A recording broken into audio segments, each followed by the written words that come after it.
उपस्थित सर्वांनाच नमस्कार. जवळजवळ 150 वर्षापूर्वी लोकमान्य बाळ गंगाधर टिळक यांनी सांस्कृतिक कार्यक्रमांना उत्तेजन देण्यासाठी आणि राष्ट्रीय ऐक्य जपण्यासाठी गणेश उत्सवाची निर्मिती केली. संपूर्ण महाराष्ट्रभर हा उत्सव पोहोचला. मध्यंतरीच्या काळामध्ये या गणेशोत्सवाचं स्वरूप बदलत दिसताना आपल्याला बऱ्याच वेळा दिसून आलेलं आहे. साऊंड सिस्टीम आणि टेलिव्हिजन यांच्यामुळे गणेश उत्सवाचं जे स्वरूप आहे ते आमूलाग्रपणे बदलले. त्यामुळे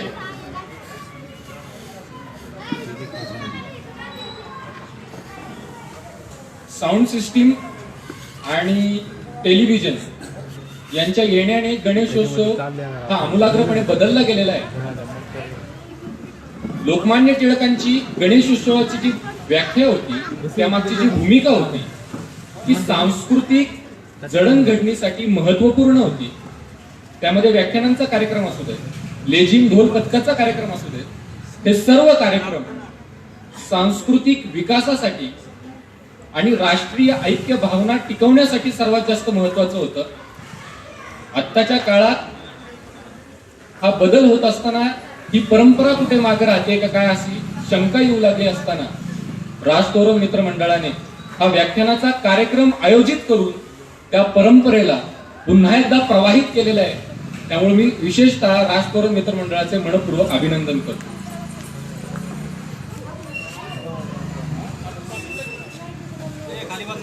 या मंडळातील जे सभासद आहेत, अध्यक्ष आहेत, उपाध्यक्ष आहेत, ते सर्वच मला अत्यंत मार्गदर्शक आहेत.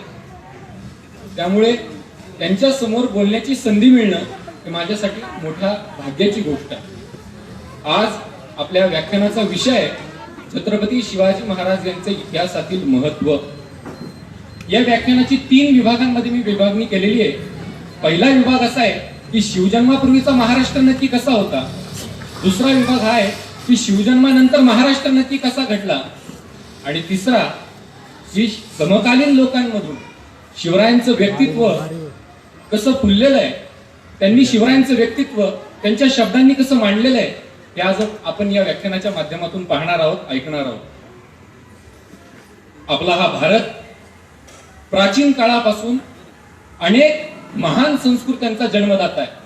हडप्पाकालीन संस्कृती असू दे, गंगेच्या किनारी संस्कृती असू दे, या महाराष्ट्राने, या संपूर्ण भारताने अनेक महत्वपूर्ण साम्राज्य, अनेक प्राचीन संस्कृत्या या जगाला बहाल केलेल्या आहेत. मौर्य साम्राज्य असू दे, गुप्त साम्राज्य असू दे, वर्धन घराण्याचं साम्राज्य असू दे, दुसरा पुलकेशी, राष्ट्रकूट, यादव घराणं, या साऱ्यांनी भारत घडवला. सांस्कृतिक दृष्ट्या याला फार महत्व आहे.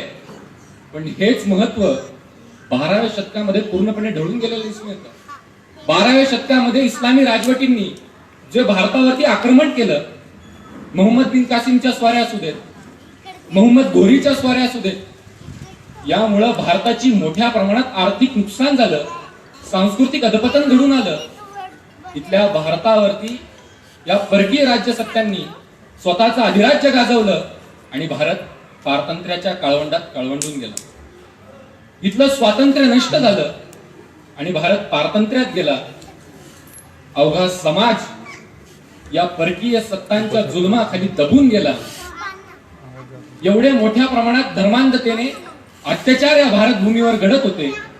जवळजवळ 450 वर्ष हे अत्याचार ही भूमी सहन करत होती. अनेक ऐतिहासिक कागदपत्रांमधून त्यातले काही थोडकेच अत्याचार मी तुम्हाला सांगणार आहे. छत्रपती शिवाजी महाराज झाले नसते तर या पुस्तकामध्ये गजानन भास्कर मेंदळे यांनी अनेक अत्याचार जे इथल्या रयतेवर केले जात होते त्यातलं एकच उदाहरण तुम्हाला सांगतो. उदाहरण अत्यंत हृदयद्रावक आहे, मला माफ करा, पण ती सांगण्याची जरूर आहे. त्याशिवाय शिवाजी महाराजांच्या कार्याचं महत्व आपल्याला उमगणार नाही. एक बदासिंग बहादूर नावाचा शीख सेनानी होता. त्यांनी इथल्या परकीय सत्तेला मोठ्या प्रमाणात विरोध केला. हा विरोध मोडून काढण्यासाठी त्या परकीय सत्तेतील सैनिकांनी त्याला कैद केलं आणि त्याला सांगितलं की तू आमचा धर्म स्वीकार. परंतु त्याने धर्म स्वीकारला नाही. त्याच्या या हट्टापायी अत्यंत क्रूरपणे त्याच्या 3 वर्षाच्या मुलाला आणलं गेलं, त्याच्या मांडीवर ठेवलं गेलं. एका मोठ्या सुरीने त्या लहान मुलाचे तुकडे तुकडे केले गेले. त्याचं काळीच काढून त्याच्या तोंडामध्ये ठेवलं आणि त्याचं मस्तक छाटलं. इतका क्रूर अत्याचार इथल्या रयतेवर 1 नाही 2 नाही लाखो माणसांवर घडत होते. हा परकीय सत्तेचा जुलूम 450 वर्ष इथली रयत, इथली जनता सहन करत होती. अशा पार्श्वभूमीवरती जिजाऊ साहेब असतील, त्यानंतर शहाजी राजे असतील, हा सगळा अन्याय अत्याचार बघत होते. या अत्याचाराविरुद्ध आवाज उठवण्याची धमक त्यांच्यामध्ये होतीच, परंतु ते त्यांच्या काळात शक्य झालं नाही. शहाजी राजांना आदिलशाहीची चाकरी पत्करावी लागली. नंतर ते निजामशाहीत गेले, पुन्हा आदिलशाहीत आले, परंतु त्यांना स्वातंत्र्य निर्माण करता आलं नाही. त्यांच्या मनातली अमूर्त इच्छा मूर्त रूपाने प्रकटली. 19 फेब्रुवारी 1630 रोजी शिवनेरी किल्ल्यावर शिवरायांचा जन्म झाला. शिवरायांचं शिक्षण चालू होतं. शहाजी राजांनी जो आदर्श त्यांना घालून दिला होता की अन्याय विरुद्ध लढायचं, आणि जिजाऊ साहेबांनी त्यांना शिकवलं होतं की अन्याय सहन करायचा नाही, या 2 गोष्टी त्यांनी आत्मसात केल्या आणि ते आजूबाजूचा प्रदेश हिंडू लागले, मावळामध्ये जाऊ लागले. आणि त्यांना दिसलं की इथली माणसं गुलामगिरीमध्ये कितपत पडलेली आहेत. अन्याय अत्याचारांचा अंधकार इथं दाटलेला आहे. स्वातंत्र्याची प्रभा इथं नाहीशी झालेली आहे. त्यावेळी आपण काय केलं पाहिजे? त्यांच्या अंतःकरणामध्ये उमळून आलं की स्वराज्य स्थापन केलं पाहिजे. स्वराज्य स्थापन केलं तर इथली रयत स्वातंत्र्य उपभोगेल. ज्याला जे हवं ते करता येईल. कोणाचाही अधिकार, कोणाचाही अत्याचार इथं सहन करावा लागणार नाही. त्यासाठी स्वराज्य निर्माण करायला हवं. या भूमिकेसाठी, या प्रेरणेसाठी मावळातली अनेक माणसं त्यांच्या मागे उभी राहिली. ते मावळे झाले आणि या मावळ्यांना घेऊन शिवरायांनी स्वराज्य स्थापनेचं सुवर्ण स्वप्न पाहिलं. मित्रांनो, बंधू भगिनींनो, एक महत्वाची गोष्ट इथं निर्देश केली पाहिजे. ही जी पार्श्वभूमी घडवण्यामागे ज्यांचा सर्वात मोठा हात आहे, तो हात इथल्या संस्कृतीचा आहे. आणि ही संस्कृती आहे संतांची परंपरा. 12व्या शतकापासून ज्यावेळी इथं इस्लामी राजवटी सुरू झाल्या, त्यावेळी देखील संत ज्ञानेश्वरांचा उदय महाराष्ट्रामध्ये झाला होता. इथल्या रयतेला ते आत्मभान विसरू न देण्याचं कार्य संत ज्ञानेश्वरांनी केलं. संत ज्ञानेश्वरांनी ज्ञानेश्वरी लिहिली. मराठी धर्माचा पाया रचला, मराठी संस्कृतीचा पाया रचला. या पायावरती नामदेवांनी त्यांचा विस्तार केला. एकनाथांनी या मंदिराला खांब चढवला आणि तुकोबा त्याचे कळस झाले. या संपूर्ण इतिहासाचा परिपाक ज्यांच्या अभंगामध्ये उतरलेला आहे, त्या बहिणाबाईंनी एक अत्यंत सुंदर अभंग रचलेला आहे. ज्ञानदेवी रचिला पाया, उभारिले देवालया, नामातयाचा किंकर, त्याने केला हा विस्तार. जनार्दन एकनाथ, खांब दिला भागवत, तुका झालासे कळस, भजन करा सावकाश. इथल्या या संस्कृतीने, इथल्या या संत परंपरेने आत्मभान जागृत ठेवण्याचं जे महत्वपूर्ण कार्य केलं, त्यामुळेच एक वैचारिक घुसळण मंथन इथं घडून आलं आणि महाराज आणि त्यांच्या सोबतचे मावळे ते स्वराज्य कार्यासाठी प्रेरित झाले. समर्थ रामदासांनी आनंद वनभवनाचं स्वप्न पाहिलं, ते साकार केलं ते छत्रपती शिवरायांनी. परंतु हे साकार करणं सोपं नव्हतं. महाराजांनी तोरणागड किल्ला जिंकायचं ठरवलं. त्यांनी मावळ्यांना सोबत घेऊन तोरणा किल्ला जिंकला. त्याच्या समोर असणाऱ्या ब्रह्मदेवाच्या डोंगरावरती राजगड किल्ला बांधून काढला. ते आदिलशाहीला मानवलं नाही. हे बंड मोडून काढण्यासाठी त्यांनी फतेखानाची नेमणूक केली. फतेखान महाराजांवरती चालून आला आणि या फतेखानाचा भर मैदानामध्ये महाराजांनी बिमोड केला. त्याला सळो की पळो करून सोडला. हा महाराजांच्या आयुष्यातला सर्वात मोठा आणि पहिला विजय. यानंतर महाराजांनी जावळी काबीज केली, स्वतःच्या स्वराज्याचा विस्तार केला. तब्बल 10 वर्षांनी आदिलशहाला हे सहन न होणार होतं, म्हणून जावळीच्या शेजारी असणाऱ्या वाईचा सुभेदार बलाढ्य अशा अफजल खानाला महाराजांवरती चाल करून त्याने पाठवले. अफजल खान हा स्वराज्याच्या प्रदेशामध्ये घुसला. त्याने मोठ्या प्रमाणात जाळपोळ करायला सुरुवात केली. अनेक अत्याचार त्यांनी करायला सुरुवात केली, देवळं पाडली. शेवटी तो प्रतापगडाच्या पायथ्याशी आला. प्रतापगडावरती आमने सामने भेटीचा दिवस ठरला आणि शामियान्यामध्ये महाराज उभे राहिले. अफजल खान समोर होता. त्यावेळी महाराजांना आठवलं, याच माणसाने माझ्या वडील बंधूंना, संभाजींना अविश्वासाने मारलं, माझ्या वडिलांना, शहाजीराजांना कैद केलं आणि महाराजांना अत्यंत राग दाटून आला. ज्यावेळी त्यांनी आलिंगन दिलं त्यावेळी अफजल खानाने दगा केला आणि शाहिराने असं वर्णन केलंय, अफजल खानाला पाहून महाराजांच्या मस्तकीची शिर तटतटून फुगली.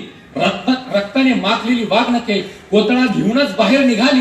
प्रतापगडी सुख झाली भवानी, तोफांनी आसमंत कडाडला. मांडीवर घेऊन हिरण्यकश्यपूला नरसिंहाने फाडला. त्या नरसिंहाचं नाव आहे राजा शिवछत्रपती.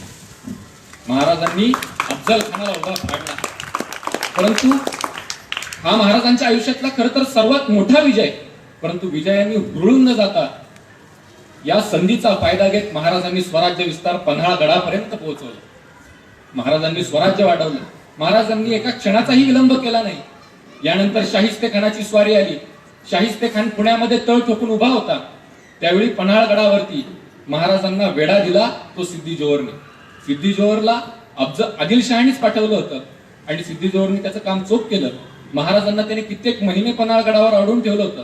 तरीही महाराजांनी त्याला चकून विशाळगडाकडे कूच केलं. विशाळगडाकडे जात असताना सिद्दी जोहरने महाराजांचा पाठलाग केला. घोडखिंडीमध्ये मोठी लढाई जिंकली.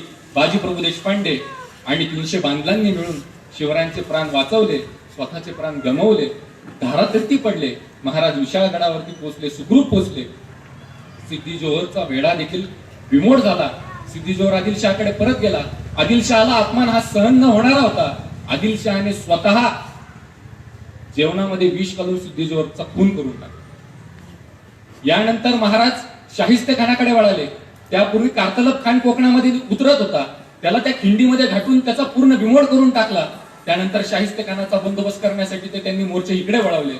ते स्वतः लाल महालात घुसले. शाहिस्तेखानाची 3 बोटं छाटली. शाहिस्तेखान इतका गडबडीत झाला की तिसऱ्याच दिवशी आग्र्याला पळून गेला. आग्र्याला निघून गेला. पुन्हा मुक्त झालं.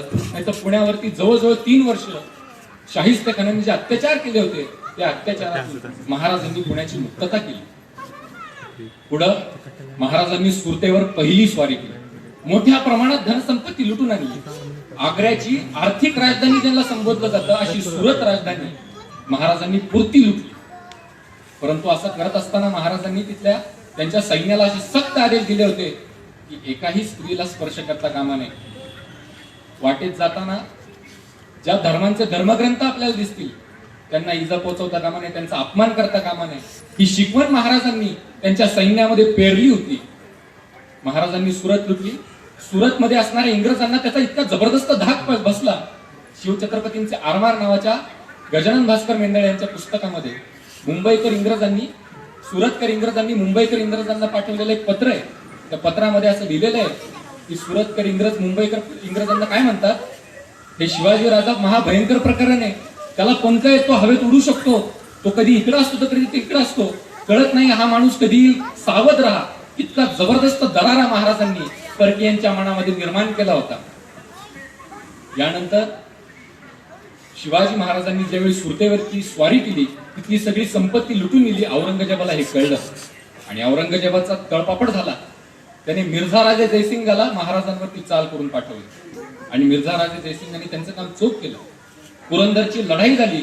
मोरारबाजी देशपांडे धारातीर्थी पडले. महाराजांचं मोठ्या प्रमाणात नुकसान झालं. कह करण्या वाचून गत्यंतर उरलं नाही. त्यावेळी जयसिंगामध्ये आणि महाराजांमध्ये कह करून आला. हवे नव्हे ते जेवढं मिळवलं होतं महाराजांनी आयुष्यभरामध्ये तेवढं सगळं झुगारून द्यावं लागलं. तेवढं सगळं मुघलांच्या हातात द्यावं लागलं. जवळजवळ 30 किल्ले महाराजांचे गेले. महाराजांचा आयुष्यातला ही खूप मोठी पोकळी आहे. त्यानंतर महाराजांना आग्र्याला बोलवलं गेलं. आग्र्याला औरंगजेबाच्या वाढदिवसानिमित्त दरबार भरला होता. त्या दरबारामध्ये महाराजांचा सन्मान करण्यात आला आणि त्यानंतर महाराजांना रांगेत उभं केलं. हा अपमान महाराजांना सहन न होणारा होता. महाराजांनी तो लगेच बोलून दाखवला. अख्खा दरबार कापत होता. औरंगजेब इतका रागावला होता, लालगुंद झाला होता. महाराज अर्धवट दरबार सोडून त्यांच्या राहण्याच्या ठिकाणी गेले. औरंगजेबाला इतका राग आला होता, त्याने महाराजांच्या राहण्याच्या ठिकाणाचे पहारे इतके कडक बंदोबस्त केले की आता जवळजवळ महाराज हे औरंगजेबाच्या गोटात बंदिस्त झाले होते. औरंगजेबाविषयी फक्त एक गोष्ट सांगतो. औरंगजेबाला सिंहासन काबीज करायचं होतं, त्यावेळी त्यांनी त्याच्या वडिलांना शहाजहानना कैदेत टाकलं. त्याच्या 3 भावांना त्यांनी त्याची क्रूरपणे हत्या केली. त्यातली एक हत्या सांगतो. दारा शिकोह नावाचा त्याचा वडील बंधू होता, वडील भाऊ होता. त्याच्याबरोबर औरंगजेबाचं युद्ध झालं. युद्धामध्ये दारा शिकोह मारला गेला. परंतु हा खराच दारा शिकोह आहे का हे बघण्यासाठी त्यांनी त्याच्या सैनिकांना पाठवलं. हा शामयानात बसला होता. त्याच्या सैनिकांना सांगितलं की त्या दारा शिकोहचं मस्तक तुम्ही छाटून आणा. हा प्रसंग निनाद बेडेकरांनी त्यांच्या व्याख्यानामध्ये सांगितलेला आहे. त्याचं मस्तक आणलं गेलं. ते मस्तक पूर्ण रक्ताळलेलं होतं. औरंगजेबाने सांगितलं ते धुवून काढा.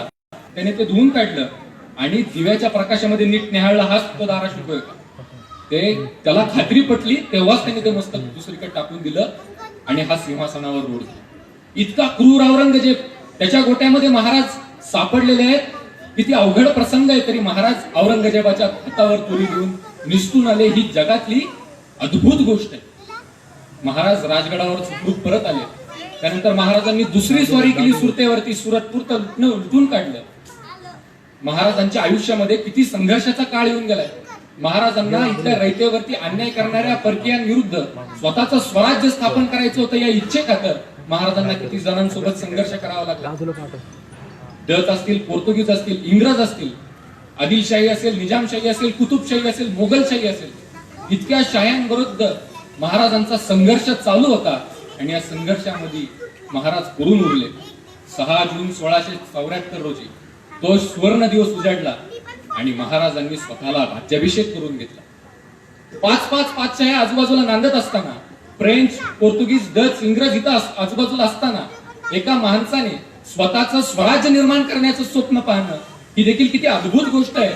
महाराजांनी ती सत्यात उतरून दाखवली आणि महाराज राजाधिराज झाले, छत्रपती झाले. एक राजा, एक मराठा पातशाह छत्रपती झाला. ही गोष्ट काही साधी झाली नाही असं सभा सत्काराने वर्णन करून ठेवलेलं आहे. महाराजांच्या या कार्याबद्दल सभा सत्काराने एक ओळीमध्ये महाराजांच्या कार्याचं महत्व सांगितलेलं आहे. ते काय? महाराजांनी नूतन सृष्टीच निर्माण केली. महाराजांनी या भूमंडळावरती नूतन सृष्टीच निर्माण केली, नवी सृष्टीच निर्माण केली. आजूबाजूला इतक्या अत्याचाराचं, इतकं धर्मांधतेचं राज्य चालवत असताना स्वतःचं स्वराज्य निर्माण करायचं, रयतेला स्वातंत्र्य निर्माण करून द्यायचं, खरंच खूप मोठी गोष्ट आहे. महाराजांनी आदेश दिलेले, महाराजांच्या अनेक पत्रांमध्ये रयतेवरचा कळवळा दिसून येतो. महाराजांनी सांगितले आपल्या सैन्याला की शेतकऱ्याच्या बांध्यावरच्या भाजीच्या देठाला सुद्धा हात लागला नाही पाहिजे. त्यांचं स्वातंत्र्य अबाधित राहिलं पाहिजे. महाराजांच्या एका पत्रामध्ये असं वाक्य आहे की हे रयते हो, झोपताना तेलवातीचे दिवे विझून देखील झोपा. महाराजांनी असं का सांगितलं? त्याचं कारण असं आहे की जर का तेलवात चालू राहिली, जर का घरामध्ये उंदीर असेल तर ती तेलवात चळून नाही, आणि जर का ती गंजीपर्यंत पोहोचली तर गंजीला मोठी आग लागेल आणि शेतकऱ्यांचं मोठं नुकसान होईल. इतकी सूक्ष्म दृष्टी महाराजांची होती. इथल्या रयतेसाठी महाराजांनी कर्ज दिली. शेतकऱ्यांसाठी शेती करण्यासाठी मोठ्या प्रमाणात त्यांनी प्रोत्साहन दिलं आणि इथली रयत आनंदाने महाराजांच्या या स्वराज्यामध्ये विहार करू लागली. महाराजांनी स्वराज्य निर्माण केलं आणि ते स्वराज्य देखील प्रस्थापित केलं. म्हणूनच ज्यावेळी महाराजांच्या मृत्यूनंतर औरंगजेब 27 वर्ष इथं लढत राहिला तरी इथल्या मराठ्यांना तो हरवू शकला नाही. आदिलशाही त्यांनी 1 महिन्यात जिंकून घेतली, कुतुबशाही एका दिवसात संपून टाकली, तरी देखील मराठ्यांविरुद्ध तो 27 वर्ष झुंजत होता. ही प्रेरणा नक्की कुठून आली? ही प्रेरणा आहे छत्रपती शिवाजी महाराजांची. शिवाजी महाराजांबद्दल समर्थ रामदास स्वामींनी एका पत्रामध्ये फार सुंदर ओळी लिहिल्या. त्यांनी असं लिहिलंय, महाराज तुम्ही कसे आहात? निश्चयाचा महामेरू, बहुत जणांचे आधार, अखंड स्थितीचा निर्धारू श्रीमंत योग. महाराज तुम्ही निश्चयाचे महामेरू आहात. महाराजांनी ठरवलं वयाच्या 16व्या वर्षी की मी स्वराज्य स्थापना करेल, स्वतंत्र राज्य निर्माण करेल, आणि ते अगदी वयाच्या 44व्या वर्षी पूर्ण करून दाखवलं. महाराज तुम्ही निश्चयाचे महामेरू आहात, बहुत जणांचे आधार आहात. महाराजांनी जे स्वराज्य निर्माण केलं ते बहुजनांसाठी होतं. म्हणूनच रामदास स्वामी असं लिहितात की तुम्ही बहुजनांचे आधारभूत आहात. बहुत जणांचे आधारू, अखंड स्थितीचा निर्धारू श्रीमंत योग. आपल्या समाजामध्ये, आपल्या संस्कृतीमध्ये अशी परंपरा आहे की योगत्व जर का प्राप्त करायचं असेल तर संन्यास धर्म स्वीकारावा लागतो. पण महाराजांनी प्रपंचामध्ये राहून राजकारणामध्ये राहून ते योगत्व प्राप्त केलं हे रामदासांनी जाणलं होतं. म्हणूनच रामदासांनी त्यांना ही उपाधी बहाल केली की महाराज तुम्ही श्रीमंत योगी आहात. गणपती, गजपती, अश्वपती, हयपती, जळपती, पुरंदरादिशक्ती पृष्ठभागी. महाराज तुम्ही कसे आहात? तुम्ही गणपती आहात, गजपती आहात, अश्वपती आहात. महाराजांनी त्यांच्या संपूर्ण आयुष्यभरात 300 किल्ले जिंकून घेतले आणि तिथं स्वराज्य स्थापन केलं. महाराज गड हे तर राज्याचे सार असं आज्ञापत्रातलं वाक्य आहे. गड हे खऱ्या अर्थाने राज्य आहे. म्हणून महाराजांनी मोठ्या प्रमाणात गडांची निर्मिती केली. आज त्या गडांचं संवर्धन झालं पाहिजे, ते फार महत्वाचं आहे. म्हणूनच महाराजांना त्यांनी उपाधी बहाल केली. गणपती, गजपती, अश्वपती, भूपती, जळपती, हयपती, पुरंदरादिशक्ती. महाराज तुमच्यामध्ये साक्षात इंद्राची शक्ती अवतरलेली. पृष्ठभाग कित्येक दुष्ट संहारीला. महाराज तुम्ही कित्येक दुष्टांचा संहार केला. कित्येकासी धाक बसवला. कित्येकांना तुम्ही असा जबरदस्त धाक बसवला की त्यांनी परत मानवरती करून पाहिलं नाही. कित्येकाचा आश्रय झाला शिवकल्याण राज. महाराज ज्या बहुत जणांसाठी बहुजनांसाठी आश्रय झाले त्यामुळेच ते खऱ्या अर्थाने शिवकल्याण राजाचं. पुढे त्यांनी असं लिहिलंय, या भूमंडळाचे ठाई धर्मरक्षी ऐसाना. या संपूर्ण पृथ्वीवरती तुमच्यासारखा धर्माचं रक्षण करता दुसरा कोणीच नाही. म्हणून तुम्हीच महाराष्ट्र धर्म राहिला काही तुम्हा कारण. त्रेतायुगामध्ये रावणाचा वध करून रामाने धर्माचं रक्षण केलं. द्वापार युगामध्ये कृष्णाने दुर्योधनाचा आणि महाभारत जे घडून आणलं त्यामध्ये दुष्ट शक्तींचा विनाश करून धर्माचं रक्षण केलं. आणि या कलियुगामध्ये महाराजांनी तिथल्या म्लेच्छ शक्तींचा विनाश करून खऱ्या अर्थाने धर्म वाढवला, महाराष्ट्र धर्म राखला. म्हणून रामदास स्वामी त्यांना म्हणतात, या भूमंडळाचे ठाई धर्मरक्षी ऐसा नाही, महाराष्ट्र धर्म राहिला काही तुम्हा कारण. संभाजी महाराजांना लिहिलेलं रामदासांनी एक पत्र आहे. ते पत्र आपल्या या आजच्या व्याख्यानाचं सार आहे. महाराजांना संभाजी महाराजांना रामदासांनी लिहिलंय की शिवरायांचे आठवावे रूप, की शिवरायांचे रूप आठवून पहा. महाराज कसे दिसायचे, महाराजांचं स्वरूप कसं होतं, महाराजांचा निश्चय कसा होता, हे रूप आठवून पहा. शिवरायांचे आठवावे रूप, शिवरायांचा आठवावा प्रताप, शिवरायांचा आठवावा साक्षेप भूमंडळ. शिवरायांचे कैसे चालणे, शिवरायांचे कैसे बोलणे, शिवरायांची सलगी देणे कैसे. महाराजांनी स्वतःच्या बोलण्यावरती, स्वतःच्या वाणीवरती इथल्या रयतेला एकत्रित केलं. त्यामुळेच इथली रयत स्वराज्य निर्माण करण्यासाठी प्रेरित झाली.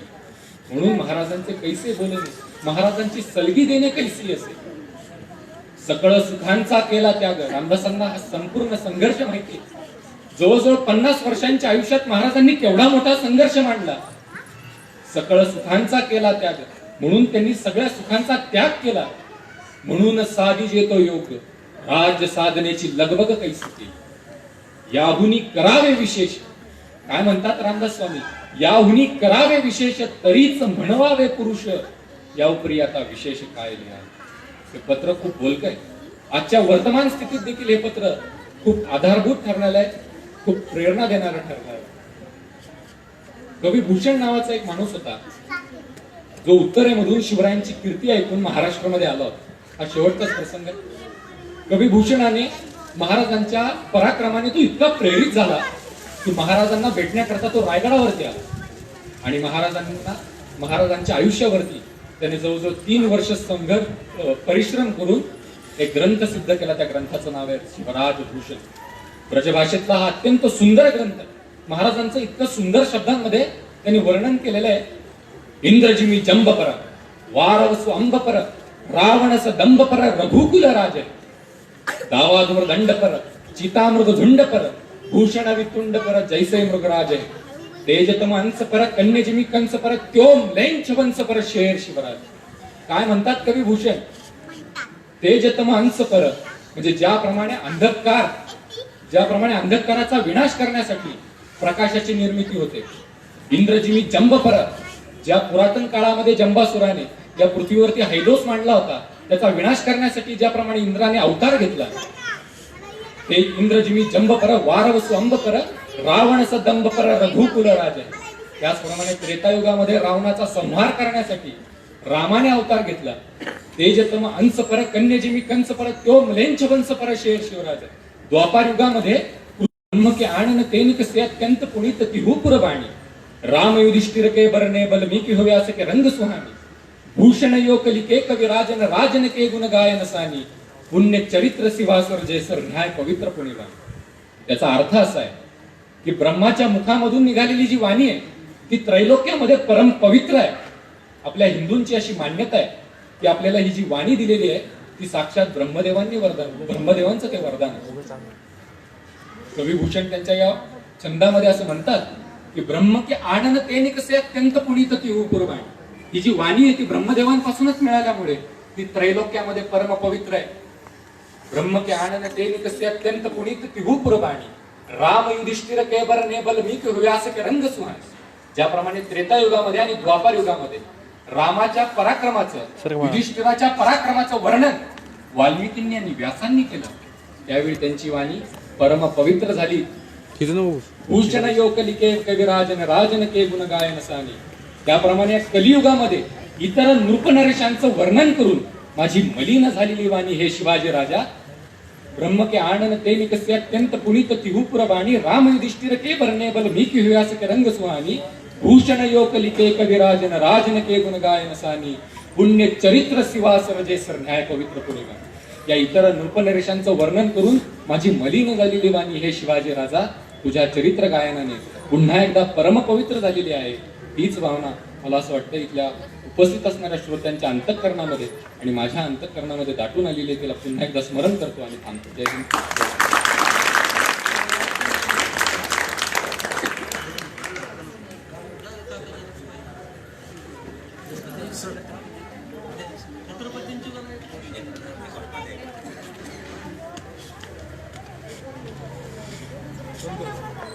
छत्रपती शिवाजी महाराज की जय. छत्रपती संभाजी महाराज की जय. हर हर